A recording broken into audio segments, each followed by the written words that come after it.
আসসালামু আলাইকুম। আজকের ভিডিও অহংকার করার পরিণতি কি হয় সেই বিষয়ের আজকের এই ভিডিও। যারা অহংকার করেন আজ থেকে অহংকার করা ছেড়ে দিন, না হলে আপনি কোনো দিন জান্নাতে প্রবেশ করতে পারবেন না।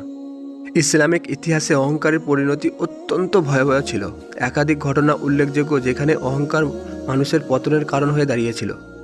আমরা সবাই জানি ইবলিস শয়তানের সেই অহংকার করার ঘটনা।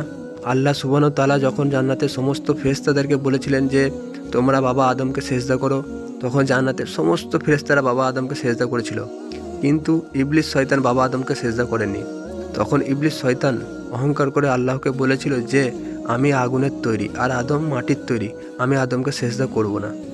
ইবলিস শয়তান আল্লাহকে এই কথা বলার কারণে আল্লাহ সুবহানাহু ওয়া তাআলা ইবলিস শয়তানকে তার রহমত থেকে চিরতরের জন্য বঞ্চিত করে দেন। এছাড়াও আপনাদের কি মনে আছে ফেরাউনের সেই অহংকার করার ঘটনা? ফেরাউন মিশরের বিখ্যাত বড় একজন রাজা বাদশাহ ছিল। সে নিজেকে আল্লাহ দাবি করত এবং তার প্রেরিত মুসা আলাইহিস সালামের কাছে অস্বীকার করেছিল। সে মুসা আলাইহিস সালামকে মারার হুকুম দেয়, কিন্তু তার অহংকার করার কারণে আল্লাহ সুবহানাহু ওয়া তাআলা তাকে নানান বালা মুসিবত দিতে থাকেন। তারপরও সে নিজেকে আল্লাহ দাবি করত। এই জন্য আল্লাহ সুবহানাহু ওয়া তাআলা তাকে সমুদ্রের পানিতে ডুবিয়ে মেরেছিলেন। এছাড়াও কুরাইশদের অহংকার ছিল ইসলামের প্রতি প্রচুর। মক্কার কুরাইশরা ইসলামের প্রাথমিক সময়ে নবী মুহাম্মদ সাল্লাল্লাহু আলাইহি সাল্লামের প্রতি অত্যন্ত অহংকারী ছিল। তারা ইসলামের প্রচারকে বাধা দিত এবং প্রিয় নবী মুহাম্মদ সাল্লাল্লাহু আলাইহি সাল্লামকে অস্বীকার করেছিল এবং তার প্রতি নির্যাতন করেছিল। কিন্তু শেষ পর্যন্ত ইসলাম শক্তিশালী হয়ে ওঠে এবং কুরাইশরা তাদের অহংকার করার ফলে আল্লাহ সুবহানাহু ওয়া তাআলা তাদেরকে ধ্বংস করে দিয়েছিল।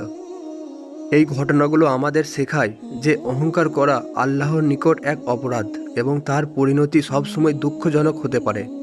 এছাড়াও ইসলাম অহংকারকে এক ধরনের গুনাহ হিসেবে বিবেচনা করেছেন। তাই নিজেকে যদি জান্নাতে নিয়ে যেতে চান তাহলে আজ থেকেই অহংকার করা ছেড়ে দিন। ভিডিওটি যদি ভালো লেগে থাকে আপনাদের কাছে একটি লাইক করবেন, একটু কমেন্ট করবেন, চ্যানেলটিকে সাবস্ক্রাইব করে আমাদের পাশে থেকে দেন পরবর্তী ভিডিওর জন্য। ভালো থাকবেন, সুস্থ থাকবেন। আল্লাহ হাফেজ।